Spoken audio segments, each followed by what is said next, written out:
Bhagavad.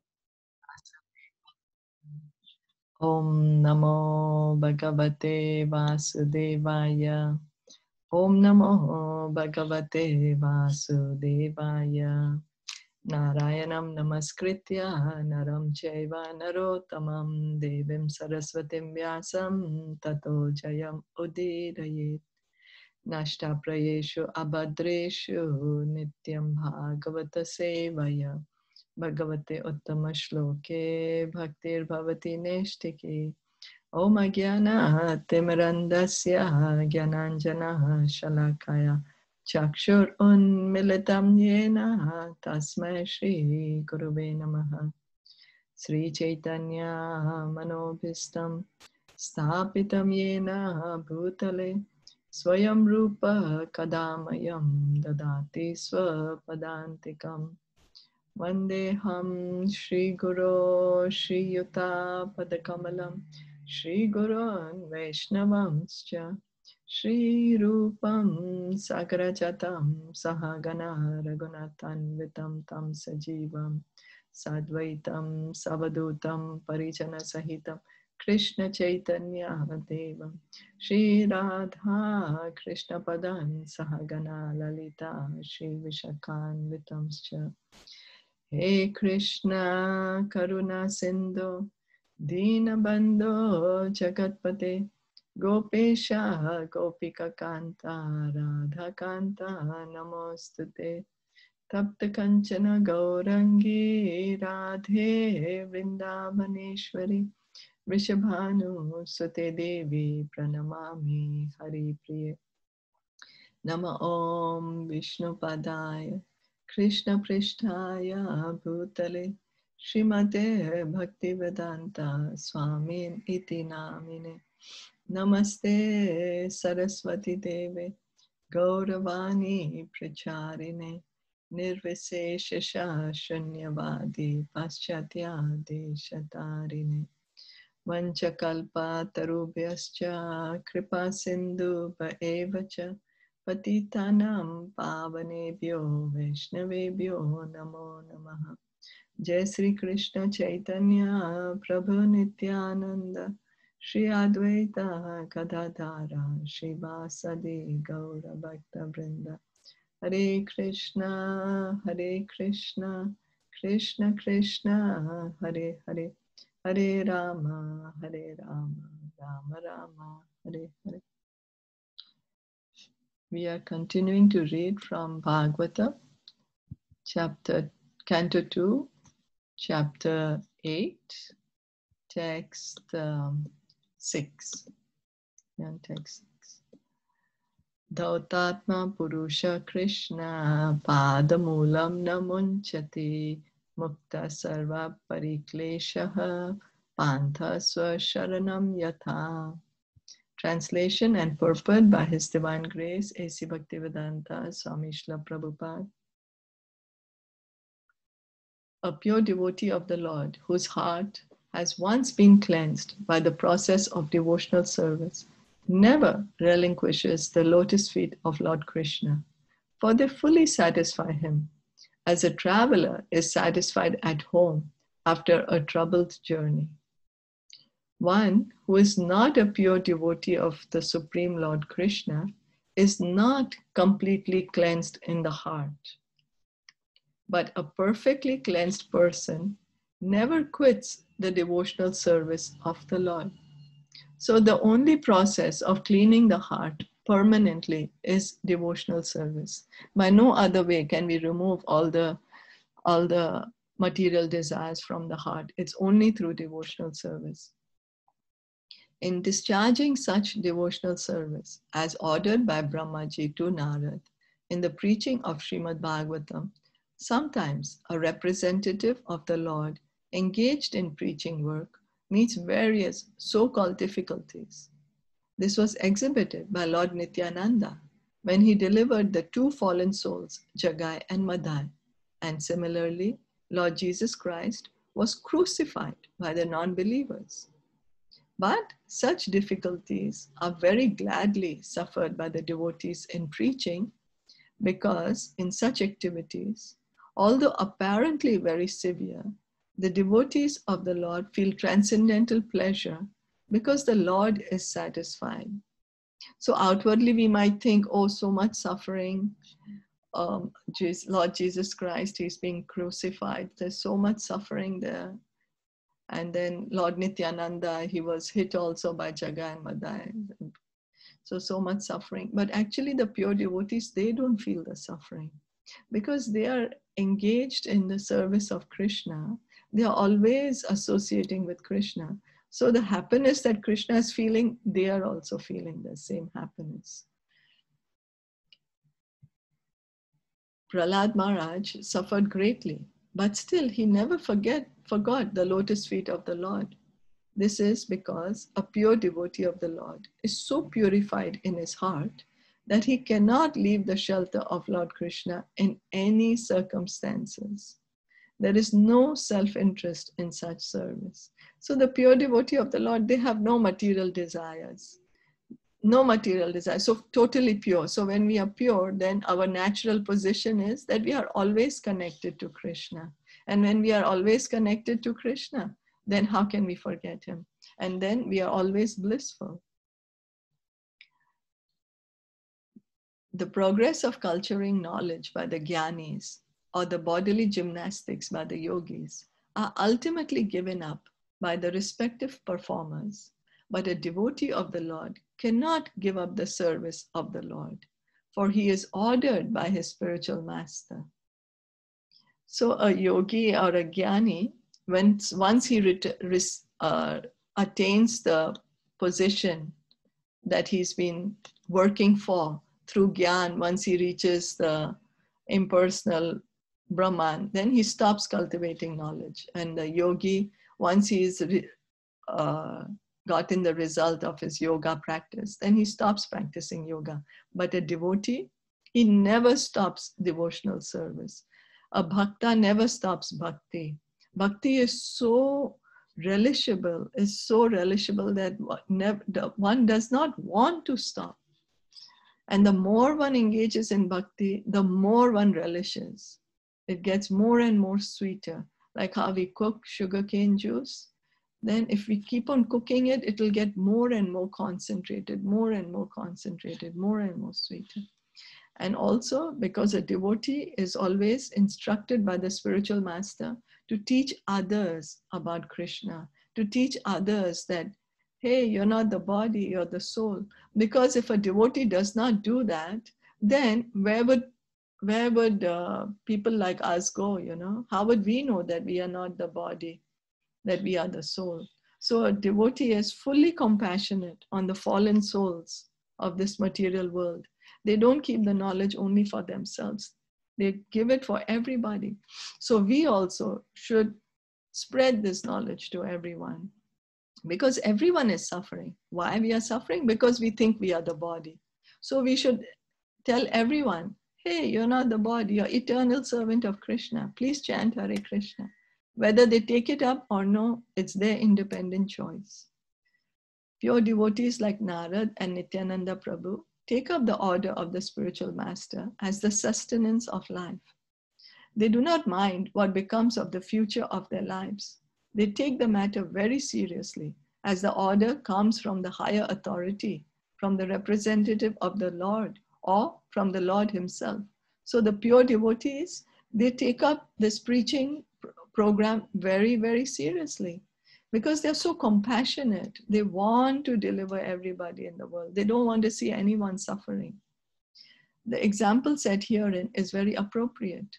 A traveler leaves home to search for wealth in far distant places, sometimes in the forest, and sometimes on the ocean, and sometimes on hilltops. Certainly, there are many troubles for the traveler when he is in such unknown places. But all such troubles are at once mitigated as soon as the sense of his family affection is remembered. And as soon as he returns home, he forgets all such troubles on the way.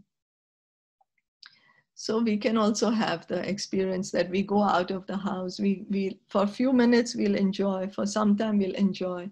But then if we are out for too long, then we just want to come back home. And then once we reach home, we feel, home sweet home, you know. This is what the traveler is being, the comparison is given that once we take up bhakti, then we are, finally we reached back home. A pure devotee of the Lord is exactly in a family tie with the Lord, and therefore he is undeterred in discharging his duty in a full affectionate tie with the Lord. So a pure devotee and the Lord, they are already established in their pure loving relationship. It's an exchange of love of the pure devotee and the Lord. Any questions or comments? All good. Yeah. And we can go to the next one. Yad adhatu mato brahman deharambo asya dhatu bihi yatra chaya hetu nava bhavanto janate yatha. O learned Brahmana, the transcendental spirit soul is different from the material body. Does he acquire the body accidentally or by some cause? Will you kindly explain this, for it is known to you? Maharaj Parikshit, being a typical devotee, is not only satisfied by confirming the importance of hearing the Srimad Bhagavatam from the representative of Brahmaji by disciplic succession, but he is still more anxious to establish the philosophical basis of Srimad Bhagavatam. Srimad Bhagavatam is the science of the Supreme Personality of Godhead, and as such, all questions that may arise in the mind of a serious student must be cleared by the statements of the authority. A person on the path of devotional service may inquire from his spiritual master all about the spiritual position of God and the living beings. So this is what spiritual knowledge is all about, that we should try understand, who am I, who is God, what is my relationship with God, what is my true home, how do I get out of here? These are the subject matters that should be discussed in any spiritual gathering. So from the Bhagavad Gita as well as from the Srimad Bhagavatam, it is known that qualitatively the Lord and the living beings are one. The living being in the conditioned state of material existence is subjected to many transmigrations by continuous changing of the material body. So Bhagavad Gita and Srimad Bhagavatam say that the Lord and the living beings are one in quality, but not in quantity. Many people get confused about this fact, that they think, okay, I'm as good as God. Well, only in quality. Krishna is Satchidananda, we are Satchidananda. But Krishna is unlimited. He is the unlimited great. And whereas we are tiny, we are very tiny. We are not God. We are not Krishna. Krishna and us are separate individuals, and we can never ever become Krishna. We are eternally tiny parts of Krishna. But we are the same in quality, yes. Satchidananda, Krishna is Satchidananda, we are Satchidananda. The living being in the conditioned state of material existence is subjected to many transmigrations by continuous changing of the material body. But what are the causes of the material embodiment of the part and parcel of the Lord? Maharaj Parikshit inquires about this very important matter for the benefit of all classes of candidates on the path of self-realization and devotional service to the Lord. So Maharaj Parikshit is asking, what's the science behind leaving the body and taking up different bodies? Indirectly, it is confirmed that the Supreme Being, the Lord, makes no such material changes of body. He is spiritually whole with no difference between his body and his soul, unlike the conditioned soul. So Krishna's body is Satchidananda. He never ever needs to change his body. because that's his eternal form. He is not like us. We have to keep on changing our bodies. We are souls, but we are right now in the material body. The liberated living beings who associate with the Lord in person are also exactly like the Lord. Only the conditioned souls awaiting liberation are subjected to change of bodies. How was the process first begun? So the living entities who are in the Vaikuntha planets, they don't need to change the body. Why? Because they are also in their own spiritual form, in the Satchidananda form. Like Krishna has a separate Satchidananda form, we also have a separate Satchidananda form. Only in the material world do we have this material body made up of material elements, and we keep changing this body. So Krishna and we are different. Even after we die and we get liberated, then we still remain different. Krishna is Supreme Lord and we are his parts and parcel. In the process of devotional service, the first step is to take shelter of the spiritual master and then inquire from the spiritual master all about the process. So here is given that how can we start our spiritual journey? Whenever we have a spiritual inquiry, what should we do? The first step, we take shelter of a spiritual master. Then we need to ask him about devotional service. This inquiry is essential for immunity to all kinds of offenses on the path of devotional service. Even if one is fixed in devotional service, like Maharaj Parikshit, he must still inquire from the realized spiritual master all about this. In other words, the spiritual master must also be well versed and learned so that he may be able to answer all these inquiries from the devotees.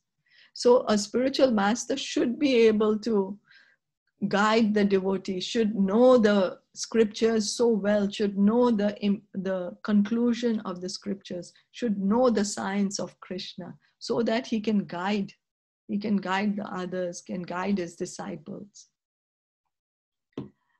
Thus, one who is... This one is written that this inquiry is essential for immunity to all kinds of offenses on the path of devotional service. Can you explain this one a little? Oh, okay, well, this could mean that because if we are going to try to do it by ourselves without the instruction of spiritual master, we won't be able to do it properly. We need the guidance and instruction of the spiritual master of how to engage in devotional service. Otherwise, we will just think, oh, this is devotional service. Or maybe I have to do like this. Maybe I have to do like that. And then in that way, we are just committing offenses. But once we know this is the proper guideline, this is the proper recipe that I have to do. I don't make up my things, but because I have received the instruction, then whatever I make is going to be perfect. Yeah, okay, thank you. So thus, one who is not well versed in the authorized scriptures and not able to answer all such relevant inquiries should not pose as a spiritual master for the matter of material gain. It is illegal to become a spiritual master if one is unable to deliver the disciple. This is very important, that one should not pretend to be a guru. If one is not really able to take their disciples back home, back to Godhead, they should not claim that they are gurus, because not only are they misleading the disciples, but they themselves are, creating a not very good future for themselves, because this is so important. We are spirit souls, so the most important knowledge for us is to know the truth. But if somebody is just going to misguide us in that, then they are playing with our faith, and then they are also creating a bad future for themselves. So, reading on, text 8. Asid yad udarat padmam loka samsthana lakshanam yavan ayam vai purusha ityata vyavahek prathak tavan asav iti proktaha samsthavaya vavan iva.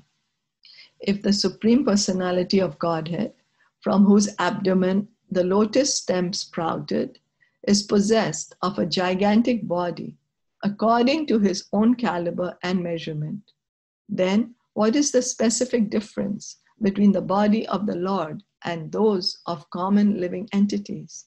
So Maharaj Parikshit is asking, what's the difference between God's body and our bodies, the living entity's body?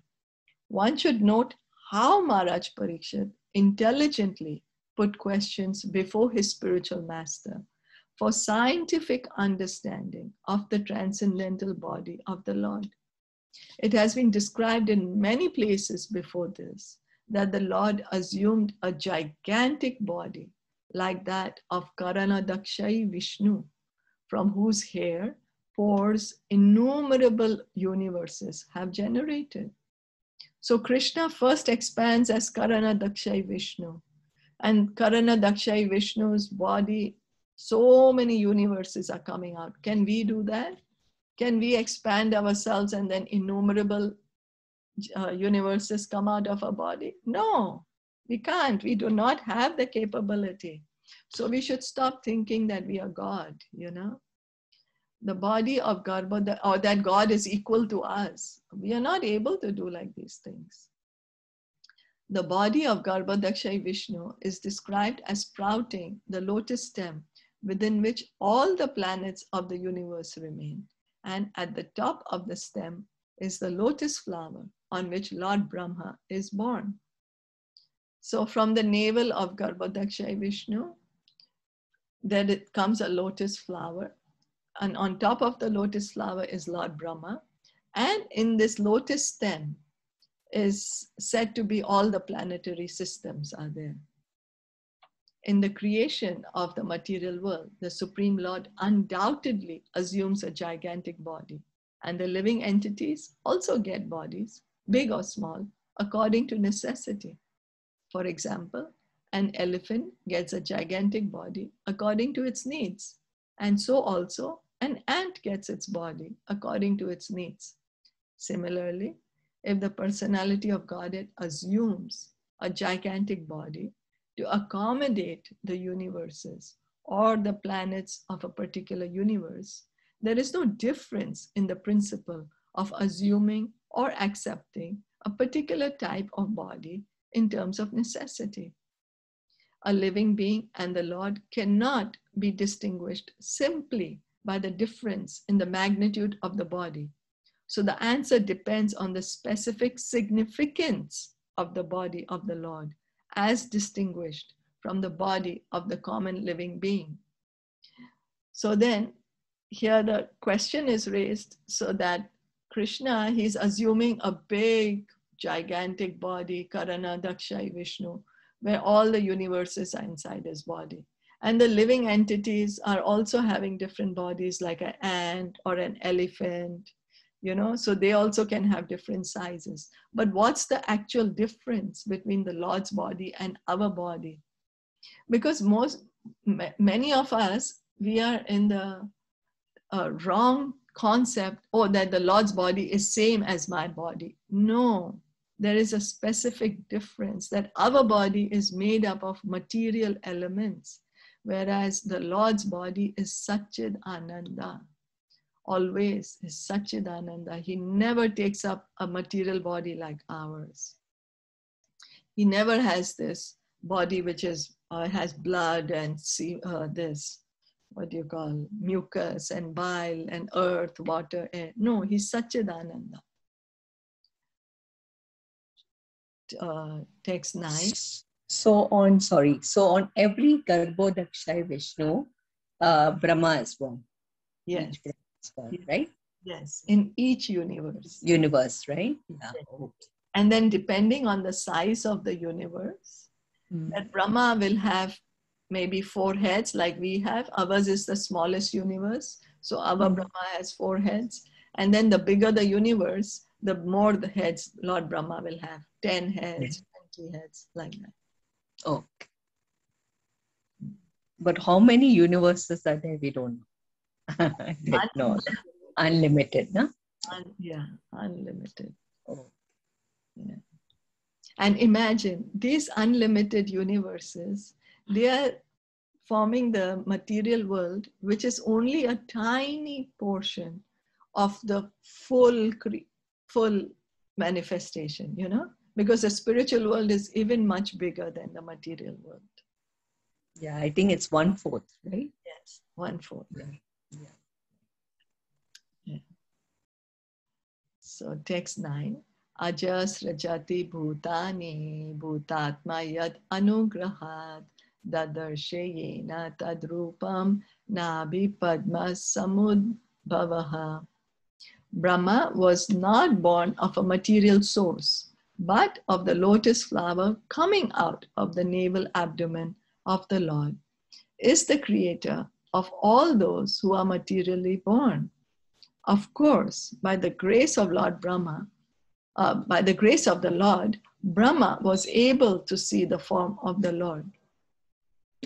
The first living creature, Brahma, is called Ajaha because he did not take his birth from the womb of a mother materially born. Now, we all have experience, we all have mothers, you know, and our mother's body is same like our body, like made up of earth, water, air, fire, ether, same body. But Lord Brahma, how does he take birth? He's coming from the lotus flower. He's directly born from the bodily expansion of the lotus flower of the Lord. Thus, it is not readily understandable whether the body of the Lord and that of Brahma are of the same quality or different. This must also be clearly understood. One thing is, however, certain.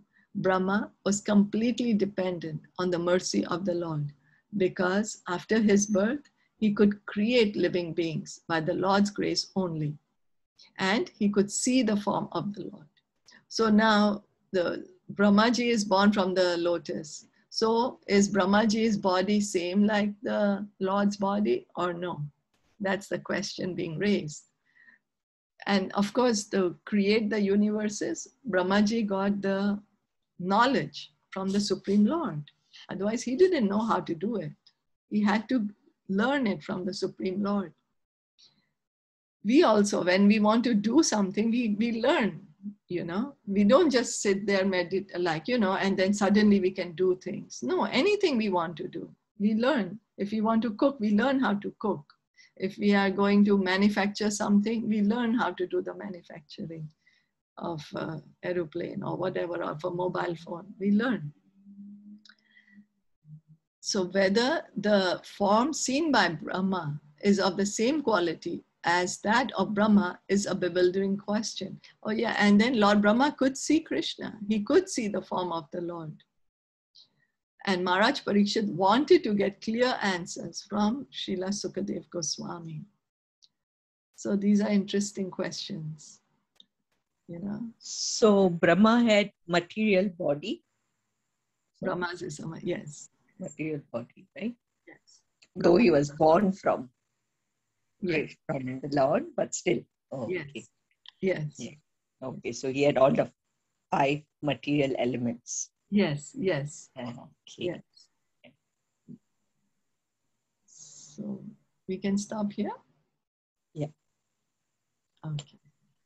Thank you for joining in. Thank you. Srimad Bhagavatam ki jai, Srila Prabhupada ki jai, Gaura Bhakta Vrinda ki jai. Hare Krishna.